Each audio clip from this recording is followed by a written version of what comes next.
안녕하세요. 건강 정보를 분석하고 플랜을 세워드리는 이웃집 닥터 이승은입니다. 혹시 매달 불규칙한 월경 때문에 스트레스를 받고 아무리 노력해도 빠지지 않는 살과 갑자기 올라오는 뾰루지 때문에 속상하신가요? 다낭성 난소증후군이다 라는 진단을 받으면 대체 뭘 어떻게 해야 하나? 눈앞이 캄캄하고 막연하게 느껴지실 수가 있어요. 인터넷에는 정보가 넘쳐나지만 이건 먹지 말라, 저것도 안 된다, 금지 목록만 가득해서 오히려 더 불안해지기도 하죠. 하지만 너무 절망하지 마세요. 해법은 의외로 명확합니다. 바로 여러분의 매일 식탁에서 그 답을 찾을 수 있습니다. 오늘 영상을 끝까지 보시면 더 이상 식단 때문에 스트레스를 받는 게 아니라 음식을 통해 내 몸의 통제권을 완벽하게 되찾는 법을 알게 되실 겁니다.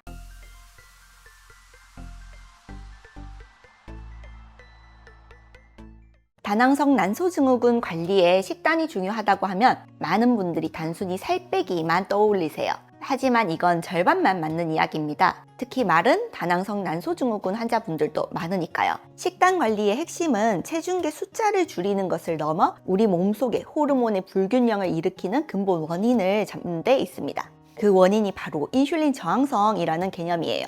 어렵게 들릴 수 있지만 직접적으로 설명해 드릴게요. 우리가 음식을 먹으면 혈액 속에 포도당이라는 에너지원이 생깁니다. 그러면 췌장에서는 인슐린이 나와서 이 포도당을 세포가 에너지원으로 사용할 수 있도록 신호를 보냅니다. 그런데 인슐린 저항성이란 세포가 이 인슐린의 신호에 둔감해져서 포도당을 효율적으로 사용하지 못하는 상태를 말합니다.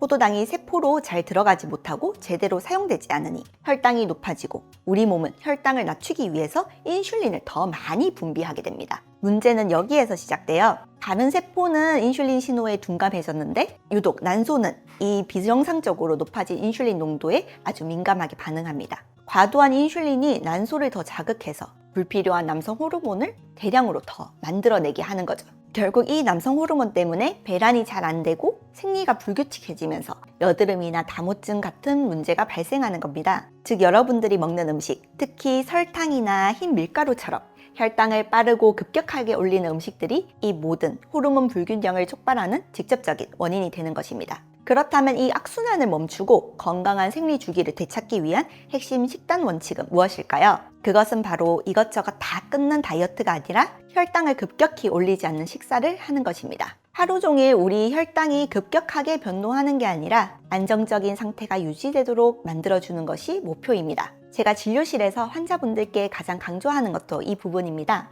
많은 분들이 뭘 먹으면 안 돼요? 라고 물으시지만 저는 관점을 바꿔서 어떻게 하면 혈당을 안정시킬까를 생각하시라고 말씀드려요. 실제로 이 원칙을 꾸준히 실천하시는 분들은 증상도 좋아지고 생리주기도 개선되는 긍정적인 변화를 경험하시곤 합니다. 물론 증상의 중증도에 따라서는 약물 치료를 병행했을 때 훨씬 더 좋은 효과를 기대할 수 있습니다. 이 핵심 원칙을 실천하는 방법은 생각보다 간단합니다. 딱 3가지만 기억하시면 돼요.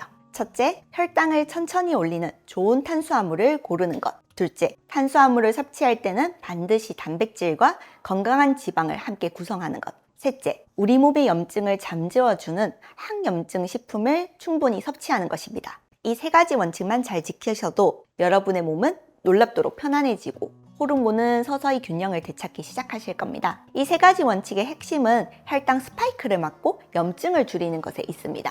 첫째, 현미밥 같은 저혈당 지수 식품을 선택하고 여기에 단백질과 지방을 함께 곁들이면 소화 흡수 속도가 느려져서 혈당이 급격히 오르는 것을 막아줍니다. 혈당이 안정되면 인슐린이 과도하게 분비될 필요도 없고 결과적으로 난소를 자극해 남성 호르몬을 만드는 악순환을 근본적으로 차단할 수 있습니다. 둘째, 항염증 식단의 중요성입니다. 다낭성 난소증후군은 몸을 만성적인 저강도의 염증 상태로 만드는데 이 염증 자체가 인슐린 저항성을 악화시키는 직접적인 요인입니다. 연어, 올리브오일, 다양한 색깔의 채소 같은 항염증 식품은 몸의 염증 반응을 직접 억제합니다. 염증이 줄어들면 세포들이 인슐린 신호에 더 잘 반응하게 되고 전반적인 대사 기능이 정상화되는 효과적인 과정이 시작됩니다. 그럼 우리 식탁을 어떻게 채워야 할까요? 먼저 여러분의 건강 회복에 반드시 필요한 적극적으로 섭취해야 할 음식부터 알려드릴게요. 식사의 기본은 바로 비전분 채소입니다. 시금치나 케일 같은 잎채소, 브로콜리, 파프리카, 오이 같은 것들이요. 매일 식사하실 때 접시의 절반은 이런 신선한 채소로 채운다고 생각하시면 아주 좋아요. 여기에 포만감을 주고 혈당을 안정시켜주는 양질의 단백질을 꼭 더해주시고요. 연어나 고등어 같은 생선도 좋고 닭가슴살이나 계란, 두부, 렌틸콩 같은 식물성 단백질도 훌륭한 선택입니다. 그렇다고 지방이라고 무조건 피하시면 안 돼요. 아보카도, 올리브 오일, 호두나 아몬드 같은 건강한 지방은 우리 몸의 염증을 줄여주는 아주 고마운 역할을 한답니다. 과일이 당길 땐 어떻게 해야 될까요? 블루베리나 딸기 같은 저혈당 지수가 낮은 과일을 하루 한두 번 정도 간식으로 드시는 건 괜찮습니다. 밥이나 빵 같은 통곡물은요? 물론 드셔야죠. 다만 흰쌀밥이나 흰빵 대신에 현미밥이나 퀴노아, 귀리 등으로 바꿔주시고 양은 한 끼에 본인 주먹 크기를 넘지 않도록 조절해 주시는 것이 중요해요. 반대로 우리 몸을 힘들게 하니 가급적 피해야 할 음식들도 있겠죠? 이것을 꼭 기억해 주세요. 첫 번째는 설탕이 든 음료수입니다. 탄산음료나 달콤한 과일 주스는 혈당을 가장 빠르게 올리고 해롭게 올리는 액상과당 그 자체이기 때문에 가장 먼저 멀리 해주시는 것이 좋습니다. 두 번째는 정제 탄수화물이에요. 부드러운 흰빵, 흰쌀밥, 과자, 케이크 같은 건 영양가 없이 혈당만 높이는 주범이니 주의하셔야 합니다. 마지막으로 라면, 소세지, 패스트푸드 같은 가공식품은 우리 몸에 염증을 일으키는 첨가물들이 많으니 가급적 멀리 하시는 게 좋겠습니다. 물론 매일 이렇게 먹는 것이 현실적으로 어려울 수 있습니다. 그래서 제가 환자분들에게 알려드리는 팁이 있어요.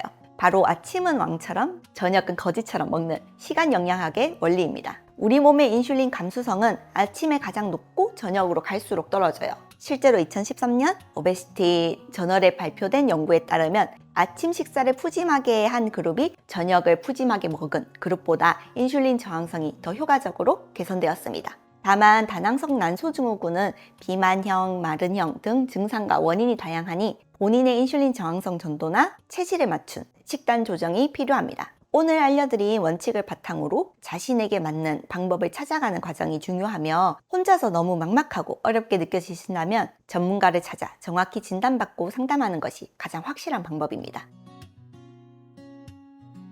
다낭성 난소증후군의 관리는 단기간에 끝내는 숙제가 아니라 평생에 걸쳐 건강을 유지하는 과정입니다. 오늘 제가 알려드린 식단 원칙들이 처음에는 조금 번거롭고 어렵게 느껴지실 수 있어요. 하지만 완벽해야 한다는 부담감은 내려놓으셔도 괜찮습니다. 어제보다 조금 더 건강하게 먹으려는 작은 시도 하나하나가 모여 여러분의 몸에 놀라운 변화를 가져올 것입니다. 더 이상 음식을 두려워하지 마세요. 무엇을 어떻게 먹느냐는 내 몸의 호르몬을 직접 조절하고 건강의 통제권을 되찾는 가장 강력한 수단입니다. 오늘부터 여러분의 식탁을 건강을 되찾는 시작점으로 만들어 보시길 바랍니다. 여러분들은 충분히 잘 해내실 수 있습니다. 이상 건강 정보를 분석하고 플랜을 세워드리는 이웃집 닥터 이승은이었습니다. 감사합니다.